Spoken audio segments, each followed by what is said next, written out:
안녕하세요. 프랜차이즈 시스템 개발원의 이승호 가맹거래사라고 합니다. 저희가 진행했던 아이템 중에서 가맹점 모집이 상대적으로 좀 빨리 됐다. 그런 브랜드에 대해서 말씀을 좀 들어보려고 합니다.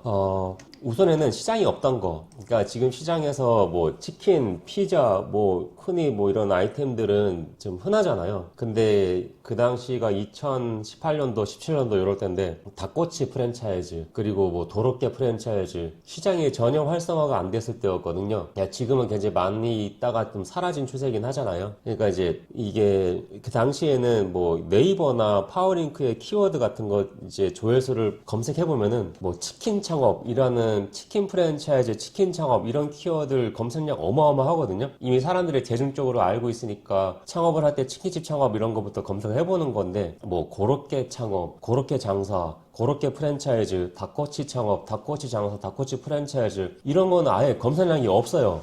검색 자체가 안 되는 키워드예요. 그러면 이제 이런 브랜드를 어떻게 처음에 이제 사람들한테 알려서 홍보를 하느냐? 비슷한 거. 예를 들어서 이 브랜드가 창업 비용이 얼마가 나오고 몇 평 정도의 점포가 필요한데 이거랑 비슷한 게 뭘까? 그러면 이제 뭐 치킨집 창업을 할 사람들을 이쪽으로 유인시키는 그런 작업을 하는 거죠. 그래서 치킨집하고 뭐 비교해가지고 우리 닭꼬치 장점이 무엇인지 뭐 이런 거 비교해서 키워드 같은 것도 이제 비슷한 아이템의 키워드를 걸어가지고 닭꼬치 브랜드를 홍보를 하는 방식으로 고로케도 마찬가지였어요. 고로케도 이제 그 당시에 고로케 창업 이런 게 없으니까 그거랑 비슷한 게 이제 있었으면은 그런 거를 비슷한 아이템을 창업할 사람을 이쪽으로 불러일으키는 작업을 굉장히 많이 했었어요. 그렇게 해서 이제 사람들이 이게 없던 프랜차이즈인데 홈페이지에 들어가 보니까 장점이 되게 많이 노되면서 선점을 해야겠다라는 생각이 드니까 창업이 이제 이루어졌던 거죠. 가맹점이 한 개, 두 개, 세 개, 네 개 이렇게 쭉쭉쭉쭉 많이 나갔어요. 그러니까 한 달에 뭐 5개, 6개, 7개, 10개씩 막 계속 오픈이 된 거죠. 그러면은 이제 어떤 공통된 현상인데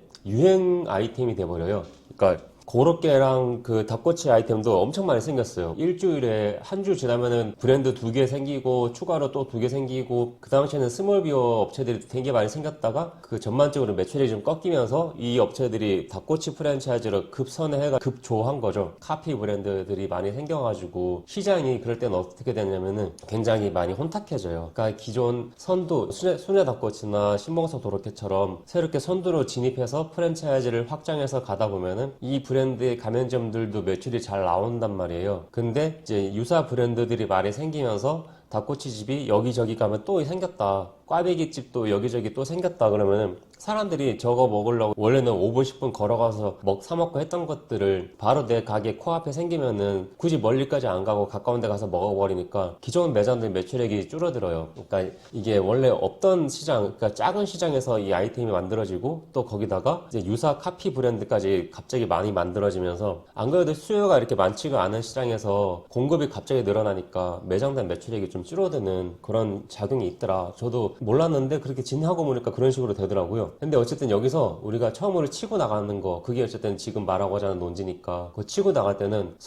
우리가 선두이라는 이미지를 확실하게 해야 돼요. 그래야지 사람들 다 알아요. 아, 이게 선두고 저희가 카피한 브랜드인지에 대해서 마케팅을 빨리 치고 적극적으로 어필을 강하게 해야지만이 선두라는 걸 알고 시장 끌고 가고 있는 브랜드다. 이제 그런 마케팅을 계속 해야 되고 이미지를 그렇게 계속 만들어야 된다. 그리고 이제 시장에 또 없던 거니까 사람들이 처음에는 저게 돼? 긴가민가 하다가 두 번째 매장, 세 번째 매장들이 매출액이 이런 괜찮다. 뭐 순수익도 괜찮은데? 그럼 그때부터 이제 사람들이 가속도를 붙여가지고 가맹 개설을 한다는 거죠. 그래서 처음에 가맹점 오픈 시켜줄 때도 상당히 좀 신중하게 기왕이면 자리 좀 나쁘지 않은 데서 열심히 하실 분한테 해주는 게 좋아요. 그러니까 자리 좋은 데 들어가서 매출 높은 것도 중요하지만 자리가 좀 빠지는 데서 매출을 덜 높아도 되니까 꼭 좋은 자리에다가만 할 필요는 없지만 어정쩡한 자리에서 상대적으로 거기보다 매출이 좀 더 나와도 충분하거든요. 거기서 매출 대비 월세를 얘기하면은 사람들이 그 상권에 대해서 거의 가늠을 할 수 있으니까 마진율로 포장을 할 수가 있거든요. 매출이 높지 않으면은 얼마가 남느냐로 포장할 수가 있어요. 창업 비용이 얼마냐 이걸 연결시키는 거죠. 매출이 안 높을 경우에는 요 돈 투자했는데 몇 개월 만에 원금을 회수를 다 했습니다. 이런 식으로 바꿀 수가 있단 말이에요. 반드시 A급 상권에다가 권리금 비싸게 주고 인테리어 이렇게 해가지고 들어갈 필요가 없어요. 그리고 이제 꽈배기 같은 경우에도 고매출을 유도하는 스타일의 매장은 원래 아니니까 내가 혼자 또는 둘이서 원가율이 되게 뭐랄까 낮기 때문에 마진율이 좋은 현금 장사라는 이미지의 컨셉이거든요. 그래서 꽈배기도 마진율이 굉장히 좋아요. 근데 매출액이 낮아도 상관없으니까 그 마진율을 돋보이게 할 수 있는 2호점, 3호점에서도 그 정도의 컨셉이 유지가 된다고만 하면은 그 다음부터는 10개, 20개까지 쭉쭉 나가는 거거든요. 이제 그렇게 해서 빨리 나갔다라는 거고요. 두 번째 케이스는 이제 독보적인 식자재 확보라고 제가 제목을 정해봤는데, 예를 들어서 쪽갈비 같은 경우에도 이게 국내산이 있고 또 스페인산이 있고 또 어떤 각종 또 나라마다 이제 쪽갈비의 원산지가 있는데 그 쪽갈비의 퀄리티 이제 이거는 차이가 좀 많이 나더라고요. 근데 저도 쪽갈비를 시장 조사하려고 여기저기 거를 먹어보긴 했는데 이 갈비뼈에 붙은 살밥의 양 자체가 차이가 좀 많이 나요. 퀄리티가. 특히 쪽갈비는 원물을 어디 거를 어디서 받아오느냐에 따라서 언제 또 받아오느냐에 따라서 원물 자체의 차이가 되게 많이 나기 때문에 이런 거를 안정적으로 계속 공급을 해올 수 있는 업체라면은 이게 프랜차이즈로서 당연히 가맹점 모집하는데 상당히 유리합니다. 또 이제 좀 어려운 부분이 이게 수입품 같은 경우는 현지의 어떤 사정이라든가 환율 변동에 따라서 저렴할 때 대량으로 구매해가지고 뭐 국내 공장에서 가공을 하고 냉동 보관을 해두는 그런 전략을 쓰면은 자본력이 있으면 그렇게 하면은 상당히 수익 면에서도 뭐 좀 더 가맹점주한테도 저렴하게 공급을 해줄 수가 있잖아요. 국내 웬만한 도매 업자들이 공급해주는 것보다 더 양질의 원물을 공급을 해서 가격적으로도 메리트 있게 공급을 할 수 있다고 하면은 사실 누가 다른 데서 물건 받아 쓰겠습니까? 그 프랜차이즈 본사랑 가맹계약을 체결해서 물건을 받아 쓰려고 하겠죠. 왜냐면 그 고기의 원물이 내 매장에 내 장사하는 데 있어서 제일 큰 역할을 해주고 단골 손님이 계속 와주느냐 마느냐 매출에 직격탄을 주는 게 음식의 맛이니까 좋은 고기를 받아올 수 있고 또 좋은 식자재 남들이 이렇게 받아올 수 쉽지 않은 식자재를 가져올 수 있는 경쟁력이 있고 또 이거를 대량으로 구매해가지고 저렴하게 점주한테 공급할 수 있는 그런 자본력이 되는 회사라고 한다면은 프랜차이즈 가맹점 모집하는 데 있어서 훨씬 유리하다.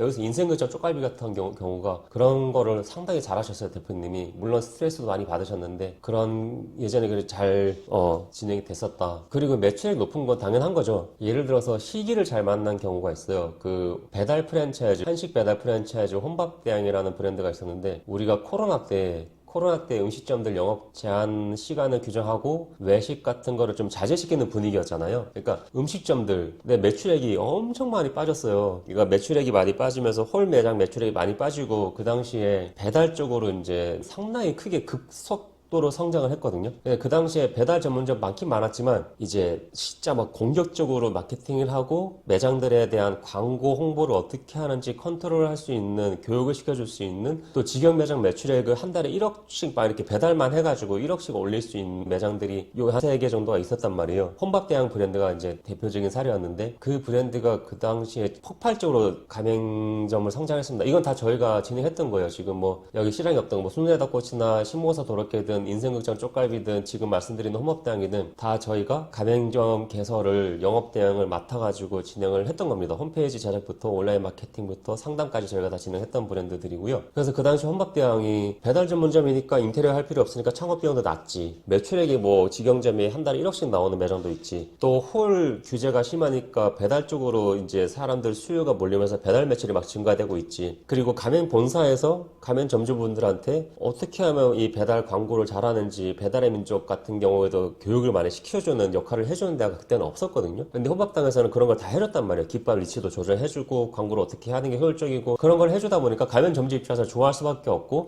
또 가맹점 매출액도 잘 나왔어요. 그러면서 가맹점이 기하급 수적으로 늘어 한 달에 그때 당시에 20개씩 저희가 계약을 했으니까 그 식으로 빨리 늘었다. 그리고 좀 더 옛날 얘기긴 하지만 이제 떡볶이, 그냥 응급실 떡볶이 같은 경우에도 떡볶이가 예전에는 지금은 그렇지 않지만 옛날에 뭐 동대문 엽떡 그리고 또 신전 떡볶이 그거 말고는 사실 별로 없는 상태에서 응급실 떡볶이를 저희가 이제 가맹점이 6개인가 7개인가 이럴 때였나? 2개인가 3개인가 있을 때인가? 그럴 때 저희가 시작을 했었는데 그 떡볶이 시장 자체가 그 당시에는 그렇게 활성화되진 않았었어요. 근데 그 브랜드의 장점이 꽤 있었거든요. 그래가지고 그거를 어필을 많이 하던 와중에 또 운 좋게 어떤 유튜버가 은근시 떡볶이 언급을 해주면서 매출이 이렇게 좀 올라가는 탄력을 받아가지고 그거를 가지고 저희가 집중적으로 공격을 해가지고 가맹점이 그 당시에도 한 달에 뭐 15개, 17개씩 오픈했어요. 그러니까 이거 두 사례의 공통점은 일단 매출액이 급격히 성장을 하는 추세였다. 매장들의 매출액이 급격히 성장을 하는 추세였고 그 타이밍에 어떤 그런 스토리텔링, 왜 매출이 오를까? 그러니까 단순하게 그냥 원가가 좋다, 매출이 좋다 이걸로는 설득력이 부족하니까 왜 매출이 좋은지에 대한 스토리텔링이 필요하고 원가가 낮아서 마진율이 좋으면은 왜 마진율이 좋은 거에 대한 스토리텔링이 있어줘야지 사람들이 신뢰를 한단 말이죠. 안정감을 느끼고 단순하게 그냥